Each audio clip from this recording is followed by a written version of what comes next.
that heavy rain that caused Marion County to enter that flood advisory is now heading into Alachua County. We're seeing some pretty moderate rainfall over the area, especially along that stretch of I-75. So not the best time to be out on the roads. Poppy, how excited are you that this is the 100th parade?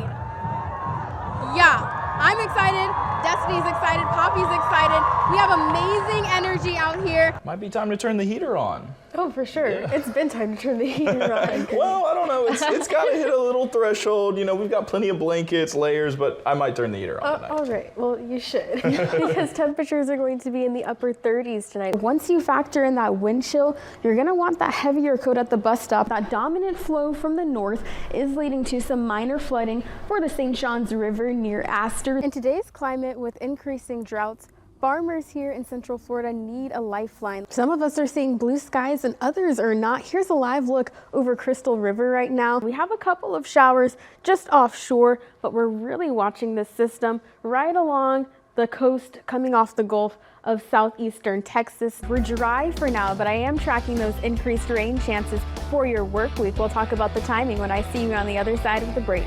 Check out this stunning shot. Here's a live look over Salt River right now. That sun already below the horizon, but look, we're not seeing much clouds this evening. We have that dominant flow out of the west and those wind speeds are already starting to slow down. We're still at around 10 to 5 miles per hour inland, but out along the coast, we're seeing calm wind speeds and that's going to give way to much cooler temperatures as we head into the overnight. We have this area of high pressure out west, which is keeping those clouds away, especially across the southeast. And that's also keeping our rain chances at a minimum, especially as we head into the next couple of days as that ridge of high pressure continues to build. Temperatures right now already dropping. We're at 54 degrees in Gainesville, 50 in Williston, 55 in Ocala, and 55 also in Palm Coast. Now, as we head into the overnight hours, those clear skies are going to really allow for those temperatures to plummet. We're looking at 30s, and with temperatures that close to the freezing point, that's going to give way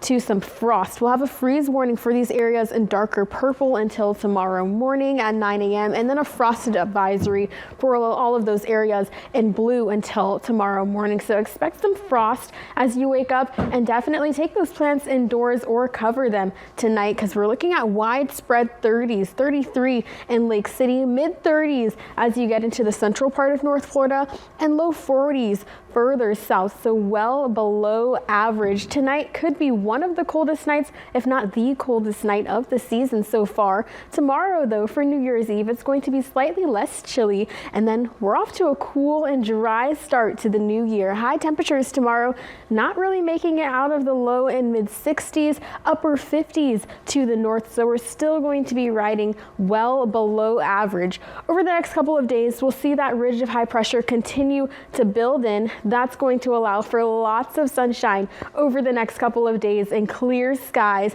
That'll also shift our flow to be out of the west, and that's going to allow for some more moisture to build in, especially ahead of our next cold front, which arrives on Tuesday. So clear, cool, and breezy this evening. Those temperatures are really going to drop with those clear skies tonight, and then we'll see some frost in the morning, lows in the low to mid 30s, and then those rain chances increase as you get toward the middle of the week ahead of our next low pressure system. But other than that, not much to complain about, Cameron. We're off to a chilly start for the new year. Chilly. Bust out the jackets, the extra blankets. Exactly. Extra cup of coffee in the morning, anything to warm up. Hot cocoa. There you go. The weather has had a wider impact on crops. We're in an El Nino climate pattern right now, and that typically means colder than normal temperatures. But as we look ahead to temperatures in the 80s this week, local growers are still recoiling from the hard freeze.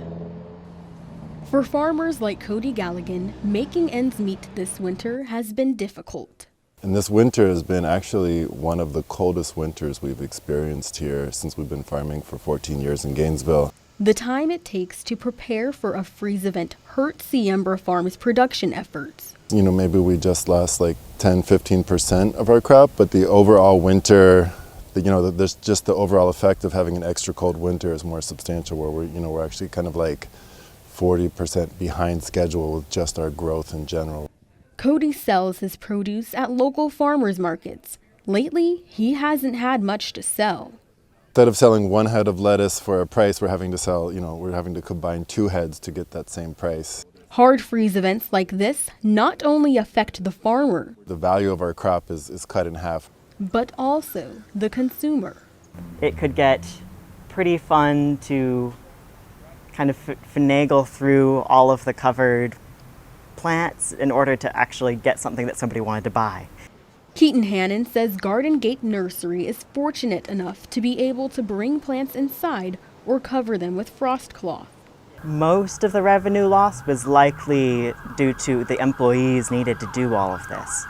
The frost cloth only helps so much. If we get an extreme cold, the frost cloth can only keep the plants, a few degrees warmer. Keaton says the cleanup process is just as tedious as making preparations. In picking those pieces, I'd probably say it was anywhere between 2 or 3 hours total for that first covering. All they can do is adapt to the changing climate and remain hopeful. And Field and Fork farmer Noah Long tells me that between the lack of sunshine and the El Nino climate pattern, his supply to the Field and Fork food pantry on the UF's campus has been cut short. Reporting live in Gainesville, I'm Derrah, WUFT News.